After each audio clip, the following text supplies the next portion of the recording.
একটা প্রবাদ বাক্য আছে, তোমারে বধিবে যে গোকুলে বাড়ি শেষে, তোমার যে বধ করবে সে তোমার ছায়ার মধ্যেই বড় হচ্ছে। এই বিষয়টা বুঝতে একটা লম্বা সময় লেগেছে, একের পর এক টাস্কি মারা।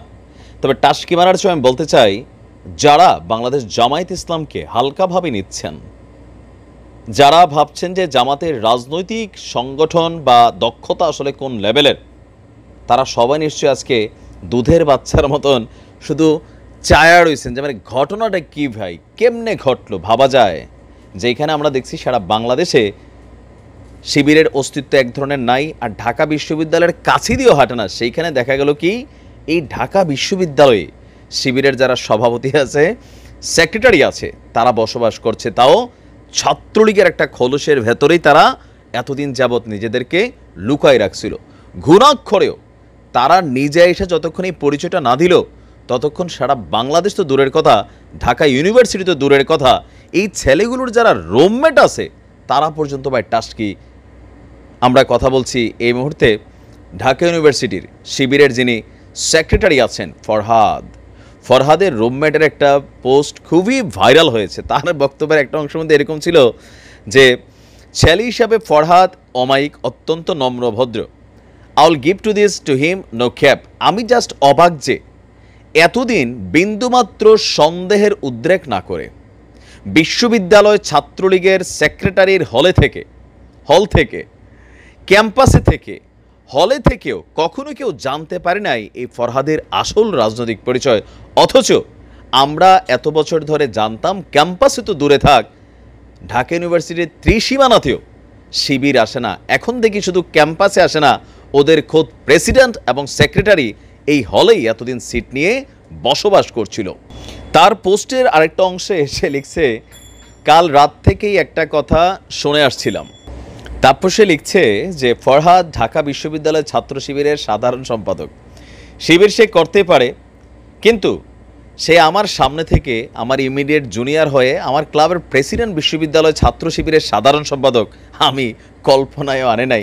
ইভেন যতদূর জানা যায় এই ফরহাদ আপনার ডিপার্টমেন্ট ছাত্রলীগের সর্বশেষ যে কমিটি করা হয়েছিল সেই কমিটিতেও সে জায়গা করে নিয়েছিল। এখন এইটা নিয়ে পরবর্তী অংশে বলছি যে কেন আসলে কিভাবে এই ঘটনাগুলো ঘটল। ঢাকা বিশ্ববিদ্যালয়ের একটি সূত্র বলছে, শিবিরের সেক্রেটারি হিসাবে পরিচয় দেওয়া ফরহাদ বিশ্ববিদ্যালয়ের সমাজ কল্যাণ এবং গবেষণা ইনস্টিটিউটের 2017-18 সেশনের এবং কবি জসিমউদ্দিন হলের আবাসিক শিক্ষার্থী। 2022-23 সেশনে জসিমউদ্দিন হল ডিবেটিং ক্লাবের সে সভাপতি ছিল। এছাড়া এস এম ফরহাদ ঢাকা বিশ্ববিদ্যালয়ে অধ্যয়নরত পার্বত্য চট্টগ্রামের যে শিক্ষার্থীদের যে সংগঠন আছে, পার্বত্য চট্টগ্রাম ছাত্র সংসদের সভাপতি হিসাবে দায়িত্ব পালন করেছেন। এখন এই ছেলেটার যে কোয়ালিটি কোন লেভেলে আসলে এটা তো আর বলার কোনো অপেক্ষা রাখে না, কারণ এতগুলা মানুষের চোখে ফাঁকি দিয়া সে যে এই জায়গাটায় দীর্ঘ এতটা দিন আওয়ামী লীগের এতটা শাসনামল বা এতটা নজরদারি, গোয়েন্দা নজর বা ডিবি হারুনদের তথ্য, এনএসআই, ডিজিএফআই বা নানান কিছু, কিন্তু সরকার শিবিরের ব্যাপারে অন্তত বিএনপির ব্যাপারে এতটা হার্ড লাইনে ছিল না। আপনি যেইখানে বৈশাখ চিপাতে দুজন মহিলা যদি বোরকা গায়ে দিয়ে বৈশাখ কোনো প্রোগ্রাম করছে ধরে নেওয়া যেত, দাড়িওয়ালা 3 জন লোক এক জায়গায় বৈশা হোটেলে বৈশাখ খাইলে ধরে নেওয়া যেত। গোয়েন্দা তৎপরতা এতটা তৎপর ছিল, কিন্তু এই ছেলেদের বেলায় ঘুণাক্ষরে টের পেল না, বরং ছাত্রলীগের সে একটা পোস্টেড প্লাস মেধাবী কোন লেভেলের, কারণ সেই যে পোস্টগুলো হোল্ড করছে আপনারা শুনছেন, এই পোস্টগুলো হোল্ড করতে কিন্তু সেই লেভেলের মেধাবী হওয়া লাগে। এর পাশাপাশি হচ্ছে বিচক্ষণতা। এই বিচক্ষণতা কোন লেভেলের ভাই। তবে এরকম সারা বাংলাদেশে অনেক জায়গায় হয়েছে। সারা বাংলাদেশে এতদিন জয়কালে ক্ষয় না একটা কথা থাকে। আমাদের আওয়ামী লীগ বা ছাত্রলীগ যুবলীগের কমিটিগুলোর মধ্যে যেটা হইতো আর কি, নেতা কইছে আজকে কে 20 জন আনতে পারবা, কেউ যদি 50 জন নিয়ে আসছে, ওই 50 জনের যে নিয়ে আসছে তার দিকে নেতার নজর যাইতো। এই 50 জন কারা, অথবা এই লোকটা কে 50 জন নিয়ে আসছে, ফ্যাক্ট ছিল না, নেতার প্রোগ্রাম আছে, সে বেশি পোলাপেন আনতে পারে, জিভাই করতে পারে, সে কিন্তু পদ পদবি নিয়ে আনিছে। শিবিরের মধ্যে আপনি পদ পদবি পাইতে গেলে উইরা এসা জুইরা বসা কোনো লোক কিন্তু পদ পদবি পায় না। যারা শিবিরের সাথে কানেক্টেড আছেন তারা জানেন। আর আমি ব্যক্তিগত জীবনে আমার বন্ধুবান্ধবদের আমি শিবিরের রাজনীতি করতে দেখছি। আমি একসময় রাজনীতি করতাম, আমরা ছাত্রলীগ করছি, কেউ ছাত্রদল করছি, কেউ ছাত্র শিবির করছি, কিন্তু একসাথে আড্ডা মাড্ডা দিতাম।